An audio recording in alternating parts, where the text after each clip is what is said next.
தான் இருக்கும்.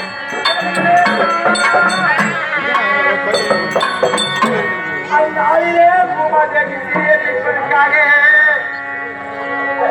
அந்த இளமையாற்றுதான் என்று சொல்லக்கூடியவே 10 ரூபா கேளுஞ்சா நரக்கல் போட்டியிலே எட்டு வயசிலே வைத்து பன்றி உருவத்தை கொண்டு இறைவிகளை தாழ்வதித்தாய் ஏண்டா தந்தையா இருக்கக்கூடியவளே நான் எப்படி இருக்கிறேன் அண்ணா ஒரு சுத்தா இருக்கக்கூடிய ஆலயத்தில் தெரியுமாண்டா ஒரு சுத்தி போனால்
ஒரு சுத்தாட இருக்கிறதா இந்த ஒரு சுத்தி போய்விட்டா நான் பரிசுத்தமாகிருக்கேன்னா காப்பாற்றா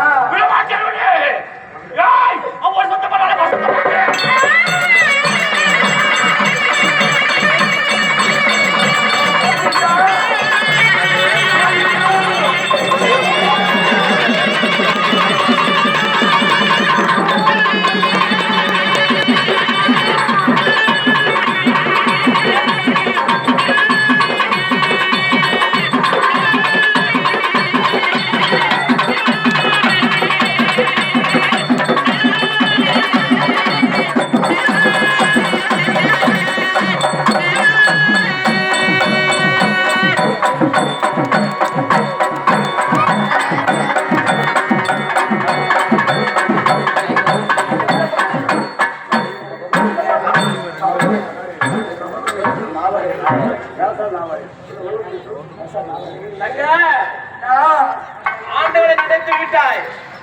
உன் அருகிலே நிற்கிறேன், நீ கலங்காத. அன்று நாளையே என் நிழலாகப்பட்டது அறுபட்டு ரத்தம் பீழ்த்தி கொண்டு சென்று கொண்டிருந்தது.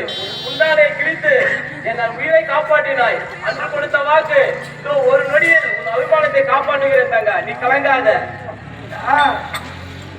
இந்நாளிலே நிற்கிறேன் என்று சொல்கிறாய். என்ன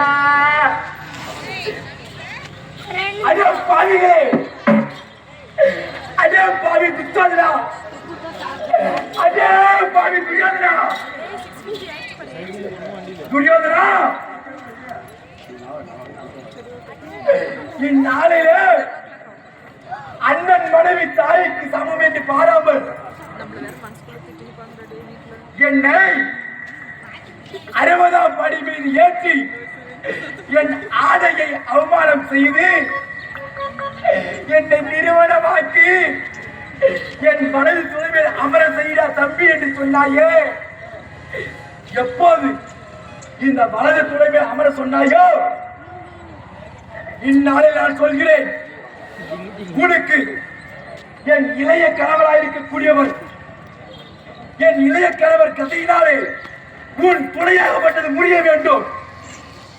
அந்த துறையாகப்பட்டது முடிந்து நான் எப்படி இந்த 60 மாறு கூந்தலை அலங்கரித்திருந்தேனோ, எப்போது இந்த சிகையை பிடித்து இழுத்துவா என்று சொன்னாயோ, ஒரு நாள் இந்த பால் புகழ் பூமியிலே நீ மலை போல சாய்வாய். அன்று நான் என்ன செய்வேன், உன்னுடைய கொலையாகப்பட்டது பிளந்து ரத்தமாகப்பட்டது ஆள் போல ஓடும். அப்போது உன் உதிரத்தை எடுத்து என் தலைக்கு எண்ணெயாகவும் உன் மார்பு எலும்பை எடுத்து என் தலைக்கு சீப்பாகவும் உன் பக்க குரல் 16 எடுத்து என் தலையிலே நான் பூவாக சூடுவரையும் நான் அவுத்த கூந்தலை அள்ளி முடியேன். என் தலையிலே பூ சூட மாட்டேன். இது இந்த பாஞ்சாலி எடுக்கும், இந்த 60ஆம் படியில் எடுக்கும் சபதம்.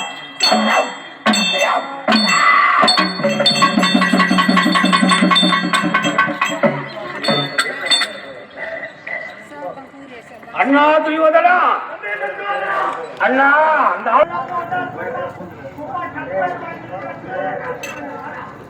ஆகட்டம் என்ன மன்னிக்க வேண்டும் அண்ணா. கேளுங்கள் பேரம்.